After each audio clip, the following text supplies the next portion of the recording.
Hello students, today let us see how group decision making and leadership could affect social change.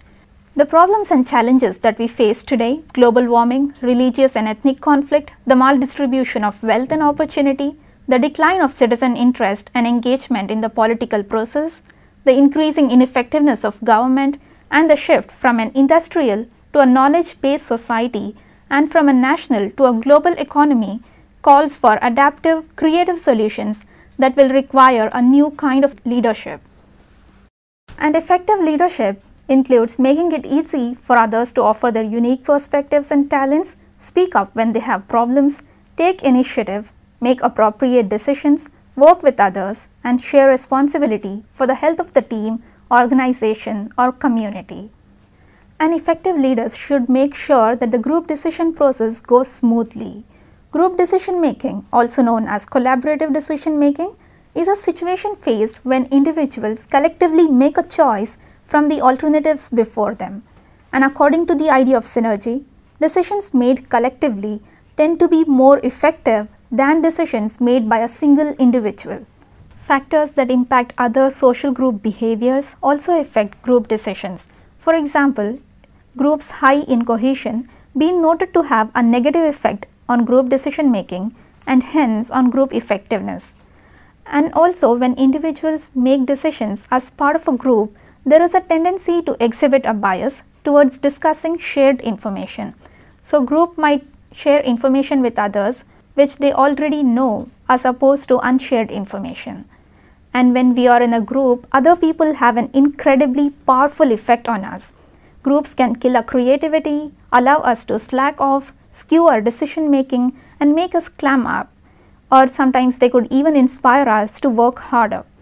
And the seeds of group behavior are sown even before its members meet. Just knowing that some people are on our side and others are not begins to shape our social identity, which is called group affiliation. And once we are in a group, it starts to shape us through conformity, pulling our attitudes and behavior in line with others, or threatening us with ostracism if we dare to rebel. And because group members are often very similar in background and values, they are quick to adapt majority decisions, which psychologists call groupthink. And groupthink could lead to fewer creative ideas and less innovation. And they have also found that groups tend to make decisions that are more extreme than those of its individual members, which is called group polarization. Sometimes group could also have some positive effect on us. If we take the example of social facilitation, group could spur on us to greater achievements. They could push us to put more amount and quality of work. But other times groups encourage social loafing, which could result in a drop in our productivity, sometimes by as much as 50% or perhaps more. So we can see that clearly group thinking, group polarization, shared information bias, and social loafing are not ideal or not at all effective to make good group decision. Therefore, leaders have to make sure that they deal with all these problems. So how can they combat all these things? Is they can deal with groupthink by nurturing authentic dissent. Now, dissenters will not be encouraged by the groups. People who disagree with others' opinions or ideas may be shunned out by the group members. So, dissenters need to get supported by the leaders. And psychologists have also found that people display group polarization when together. Initial performances actually become exaggerated by group discussions. So, this could be reduced by avoiding homogeneity in group composition. And psychologists have long known that the practice of brainstorming is a sure road to fewer new ideas and less innovation than that produced when we work individually. Because in groups, we loaf, feel anxious, and our own ideas are soon forgotten while we listen to others. So, this could be dealt by making the group members write down the ideas before they come to the meeting. And finally, the most baffling of our behaviors in group is our inability to share information effectively. Because instead of revealing vital information known only to ourselves, time and again research has shown that groups talk things everyone already knows. So this counterproductive behavior can be reduced by recalling relevant information before meetings and ensuring that each is aware of others' expertise.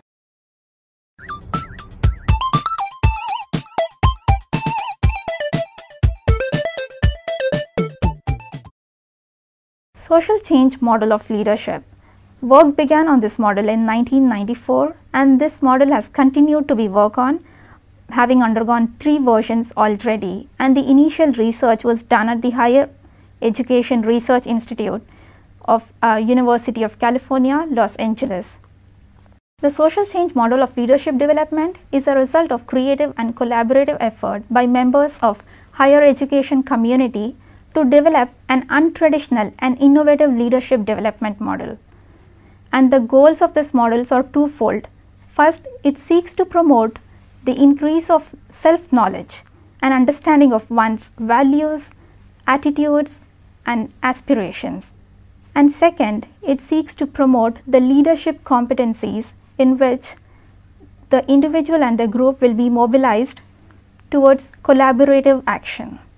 The model views leadership as a process rather than a position, recognizing that every individual has potential to become a leader. Moreover, leadership as a process distinguishes actions, influences, and values that comes about in the journey to effect change. And there are 3 domains in this model: the individual, the group, and the community. Taking the individual perspective, the model sees what personal qualities would be most supportive of group functioning and positive social change. And at the group perspective, it sees how can the collaborative leadership development process be designed not only to facilitate the development of the desired individual qualities, but also to effect positive social change. And at the community or society level, it sees towards what social end is the leadership activity directed, and what kinds of service activities are most effective in energizing the group and in developing desired personal qualities in the individual.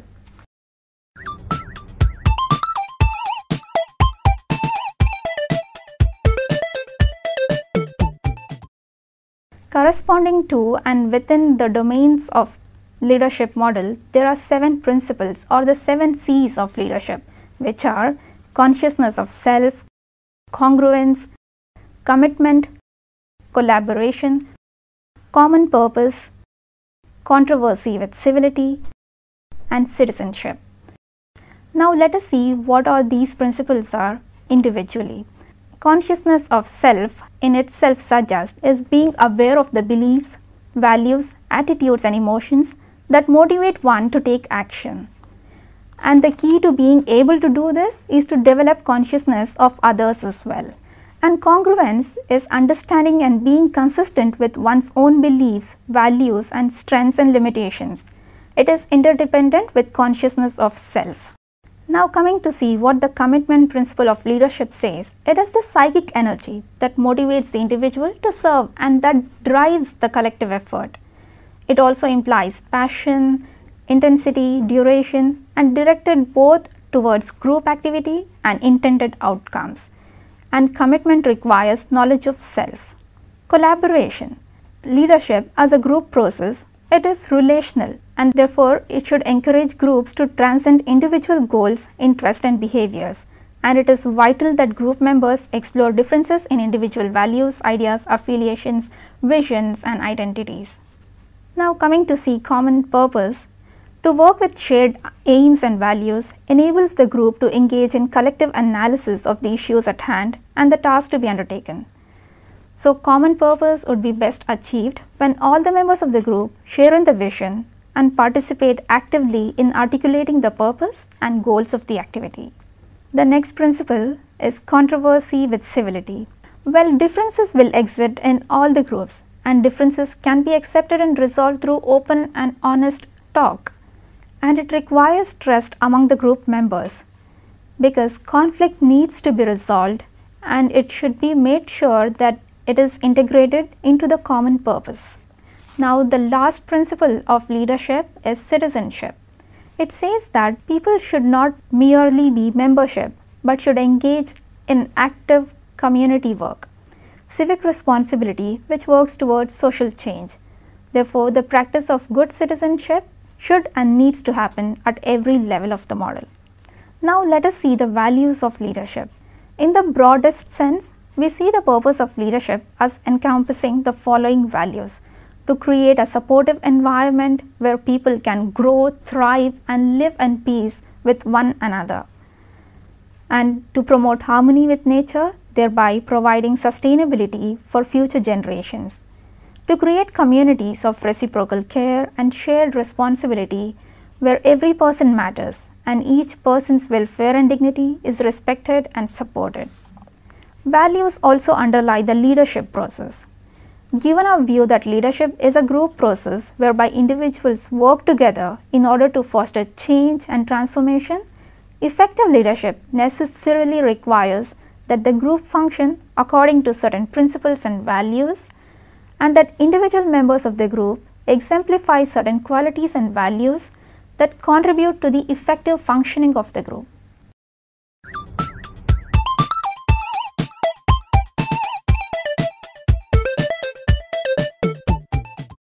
Let us see some of the group and the individual qualities that are desirable for effective leadership.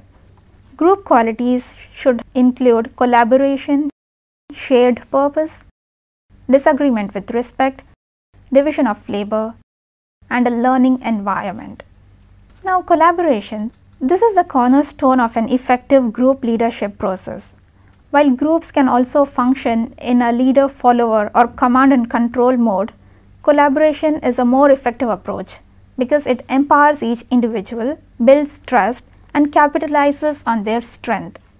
And the other group quality is shared purpose. This requirement addresses the fundamental goal of the group effort. What are the desired changes or transformation toward which the leadership effort is directed? What needs to be changed and why? The group's purpose thus reflects the shared aim and goals and values of the group members. So in many respects, reaching agreement on a common purpose can be most difficult challenge for any leadership group. And in the early stages of group functioning, a good deal of time and effort may be consumed in pursuit of this goal. Coming to disagreement with respect, this principle recognizes that differences in viewpoint among individual group members are both inevitable and desirable, but such differences must be engaged civilly in an environment of mutual respect and trust. Now, any collaborative effort requires that each member of the group make a significant contribution to the overall effort, and that all members be clear not only about their individual responsibilities, but also the responsibilities and contributions of the other individual members. The most effective group leadership effort is the one that can serve as a collaborative learning environment for its members. Members come to see the group as a place where they can not only learn about each other, themselves, and the leadership effort, but also acquire the shared knowledge, interpersonal competencies, and technical skills that the group will require to function effectively. Now let us see the individual qualities that are desirable for effective group functioning. And it includes self-knowledge, authenticity and integrity, commitment, empathy or understanding of others, and competence. Self-knowledge. This means that being aware of the beliefs, values, attitudes, emotions, and that motivate one to seek change and transformation. It also implies an awareness of the particular talents and strengths together with the personal limitations that one brings to the leadership efforts. And authenticity and integrity, these qualities require that one's action be consistent with one's most deeply felt values and beliefs. It is perhaps the most critical factor in building trust within the leadership group. And commitment implies passion, intensity, and persistence, as I already said. So it supplies a psychic and physical energy that motivates the individual to serve, that drives the collective effort, and that also sustains the effort during difficult times. Empathy or the understanding of other is the capacity to put yourself in other person's shoe, and it is critical to effective collaboration, building trust, resolving differences in viewpoint. It also requires that cultivation and use of what is probably our most neglected communication skill, which is listening.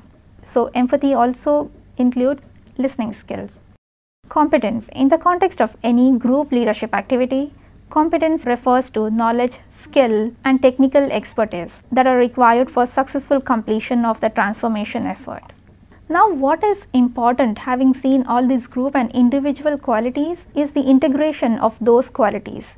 An important aspect of the 10 individual and group qualities described is that they are interactive and therefore mutually reinforcing. The quality of any group leadership activity will be enhanced if every group understands that each of the 10 qualities reinforces every other quality. For example, if we take how group qualities reinforce individual qualities, individuals' experience with group members is most likely to enhance self-awareness, commitment, collaboration, authenticity. Self-awareness and competence also gets enhanced when feedbacks are given in a more friendly way. Individuals could also develop empathy out of the feedbacks they receive. So that's how individual qualities could be reinforced by the group qualities. Now let us see how individual qualities could reinforce group qualities. The facilitative group leadership provides for the collaborative group leadership process is facilitated when the individual members are self-aware, authentic, committed, empathic. And self-knowledge is critical to understand shared purpose and to work in collaboration with group members. And empathy of others' cause could also reinforce this quality. Now the final step is to link the 10 group and individual qualities of effective leadership to the value-based goals of the leadership effort. Leaders need to ask, is the effort succeeding? Are the observed changes consistent with the group's shared values? Is the institution or system becoming more equitable, more just, and more democratic? View of effective leadership assumes that these or similar values would be included in the leadership's group's shared purpose. Further, the group's capacity to realize such values through its efforts at transformation will depend in part on its individual members' level of self-knowledge and of competence, and on their ability to function collaboratively with authenticity and empathy, and to express disagreement, criticism, and controversy with respect. Conversely, the leadership group will find it very difficult to fulfill such values and aims if it functions competitively, if it cannot decide on a shared purpose, or if it fails to effect a meaningful division of labor, or if its members disagree with each other disrespectfully. So leaders have to make sure that the group functions effectively, keeping in view all these group and the individual qualities.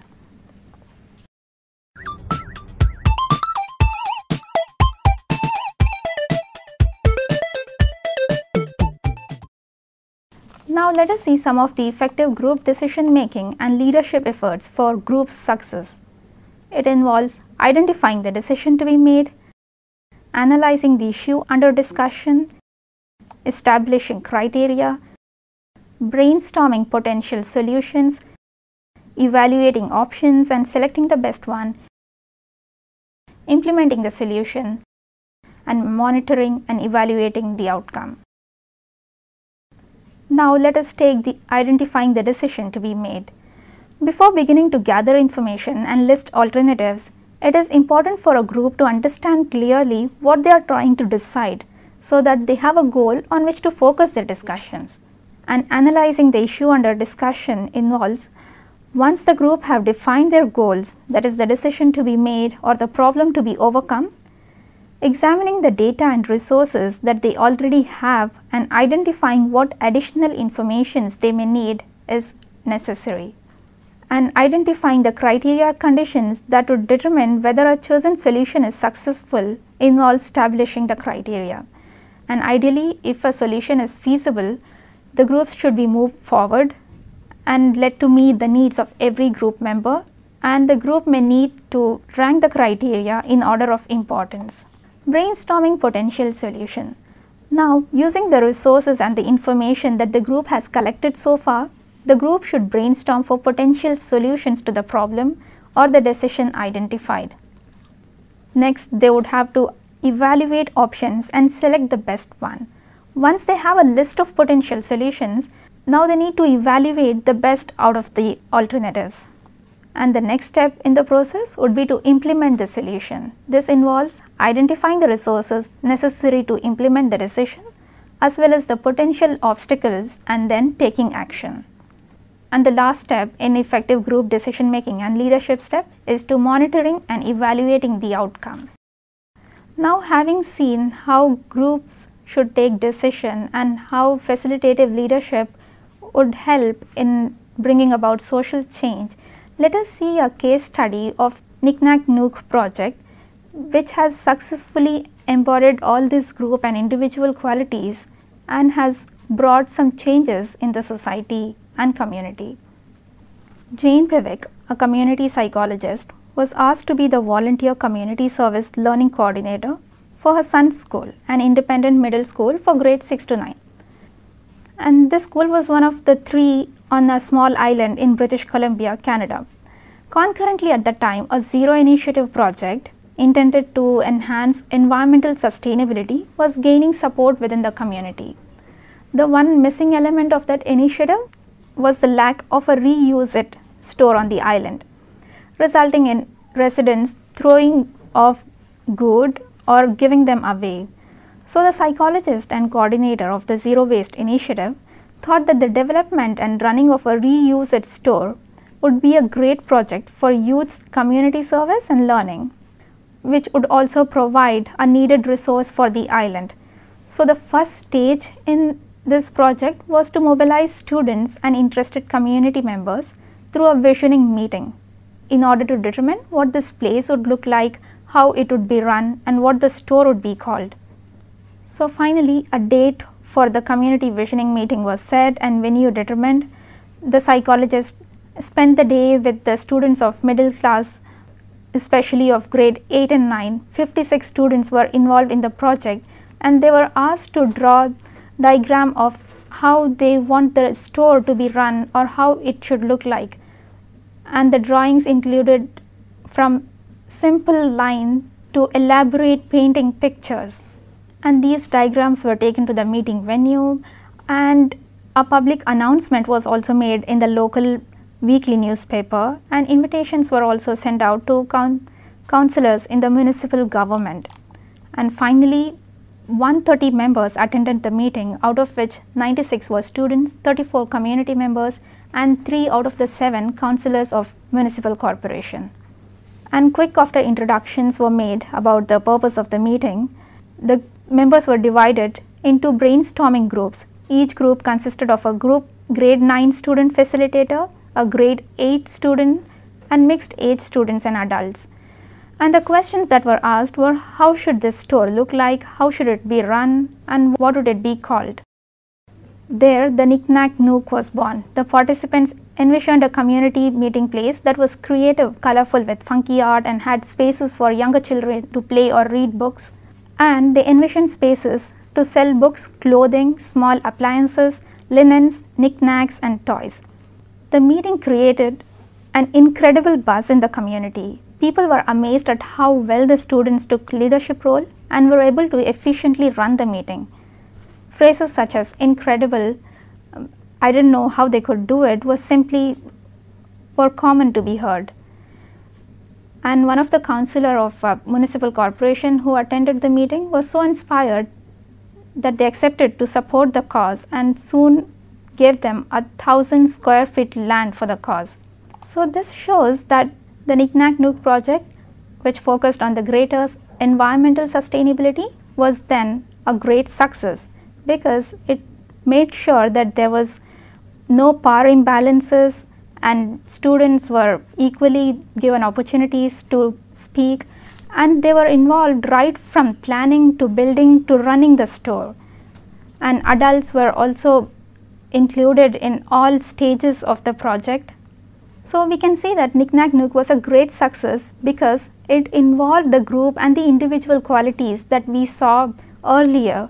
So community psychologists who want to work for the betterment of the community should consider that they do not succumb to any ineffective group behaviors, and that they should deal with group thinking, group polarization, social loafing, etc.